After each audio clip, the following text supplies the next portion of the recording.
Hello everyone, today we're looking at the Selective Preparation Power Reading Test 39. Let's get into it. So this first text is an album review for the album called Urban Hymns by the band The Verve. Okay, and this is potentially an album of the month. Now, we get a general idea of how the review is going, positive or negative, based on this first line. This is an impossibly good album. Tells us the review is generally going to be positive. Okay, now let's have a look at this question. In the Verve's album review, the opening sentence is an example of hyperbole, paradox, imagery, or irony. Okay, so we're looking at this first sentence that we've already underlined. Now, hyperbole is exaggeration, so saying something is much better than it actually is. But this is calling it an impossibly good album. Okay, so saying it's impossible that this album is this good. Right, that's what it's saying here, which wouldn't exactly be exaggeration. Okay, if you're saying it's a really good album, that's not necessarily an exaggeration. Now, paradox would most likely be the best answer here. Because if you're describing as something, it's impossible for something to be this good, but at the same time, it is that good. We have these two things which are clashing with each other. So on the one hand, it's impossible for it to be good, but on the other hand, it is actually that good. So when we have these two things that logically don't make sense or can't exist at the same time, that's when we have a paradox. Okay, and so in this case, this would be called a paradox. So this would most likely be the answer. Now, imagery would not be the answer at all because this doesn't create an image in your head, right? Just by saying this, we don't get a visual for what the album looks like or anything like that. So imagery would be incorrect. And irony is not present here either because we're not saying the opposite of something else. If we were saying it's a terrible album, and then we go on to compliment it a lot, then that would be ironic. But this is not irony here. Okay, so for question 1, the answer is B, paradox. Now question 2. He's certainly a lot less obsessed with emulating the work of the Beatles. So we have a quote from the text. Implies that Richard Ashcroft aspires to write popular songs like the Beatles. Implies that songwriting is an obsession for Richard Ashcroft. It is debatable whether Richard Ashcroft can write songs like the Beatles, or there is a sense of originality in Richard Ashcroft's songwriting. So first let's look at that quote, wherever that is. It says it over here. He's certainly a lot less obsessed with emulating the work of the Beatles. And he, in this case, is the Verve's Richard Ashcroft. Okay, so the songwriter for this band, the Verve. Okay, so if we're saying he's a lot less obsessed with emulating the work of the Beatles, if someone's less obsessed with something, it means they don't really care about it, so they're not really trying to do that. And if you're emulating something, it means you're copying it. Okay, so Richard Ashcroft, based on this quote, is described as not really trying to copy the Beatles. He's not copying the Beatles at all. The Beatles are another really popular band. So based on that, we can rule out A, because this is saying he aspires to write popular songs like the Beatles, so he's copying them, which is not the case. B, songwriting is an obsession for Richard Ashcroft. Since it's saying he's less obsessed, this would not be the answer.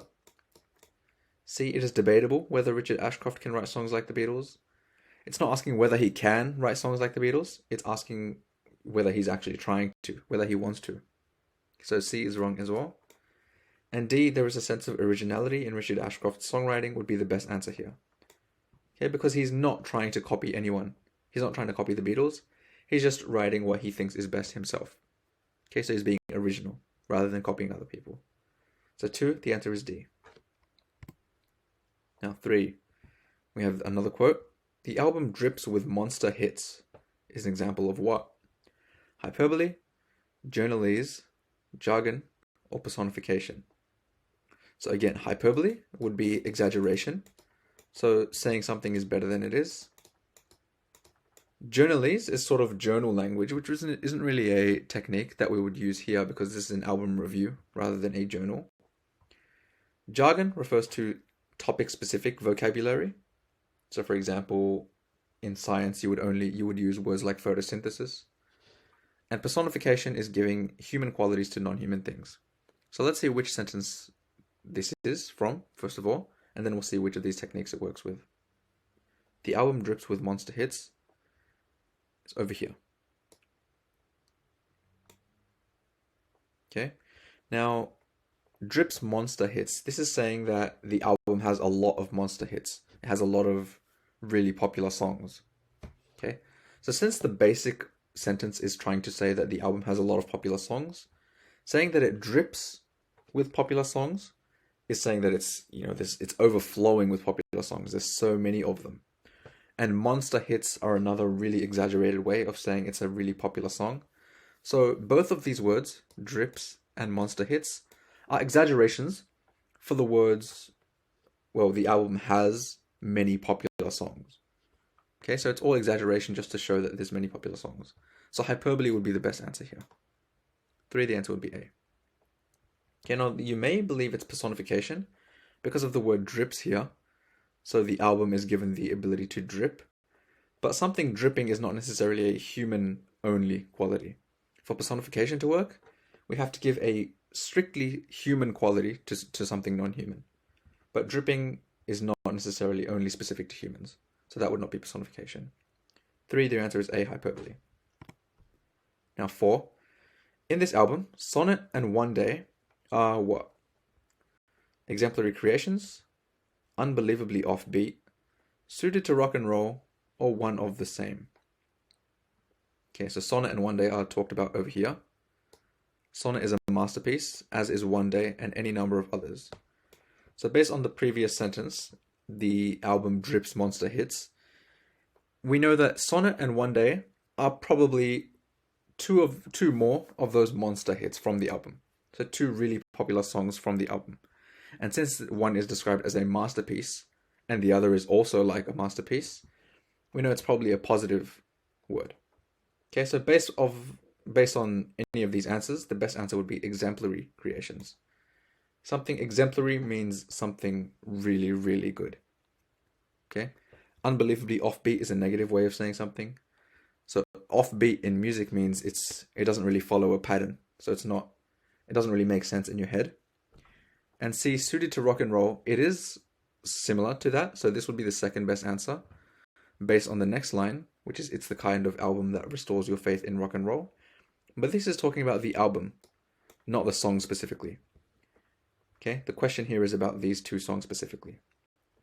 So the best answer would be A. Next, we have another text. It's an extract from Cinderella, Inc. by Christopher Anvil. Let's have a read through the first few lines just to get an idea of the text. Later, she was called for her final interview. Please sit down, said the woman doctor, frowning at a sheaf of papers on the desk. The doctor picked up a clinical photograph and showed it to her. Do you recognize this woman? So we have a few sort of snippets of information here that we can use for this question. Now the question is, where does this scene occur? In an office, in an interview, in a clinic, or not enough information? Okay, now based on the first line, we see that she's coming in for her final interview, which gives us the idea that it's in an interview. Okay. However, once we keep reading, we see that there's a doctor here, and the doctor picks up a clinical photograph and shows it to her. And since we also have the option in a clinic, this one would be the best answer. Okay, because in an interview, it does not really tell us where this scene occurs. It tells us what is happening in the scene, that there's an interview happening. But in a clinic is a much more specific answer, and therefore a better answer for where this scene occurs. Okay, so 5, the answer would be C, because of the fact that there's a doctor here and she's talking to a doctor. Okay, so 5, the answer is C. Now 6. What was most likely to have happened to the author in this passage? A, she went for a job interview. B, she went to get a checkup. C, she was ill. Or D, she underwent, we should say surgery. She underwent surgery. So which one of these options is the answer? So all of these answers work with the information that we have so far. One, that she's in an interview. So this one could be an answer. And the rest are all related to something that you do at a doctor. You get a checkup, you go because you're ill, or because you want a surgery. Okay, so all 3 of these, or all 4 of these really seem to be the answer. But we get the clue, or we get the actual answer, deeper in the text.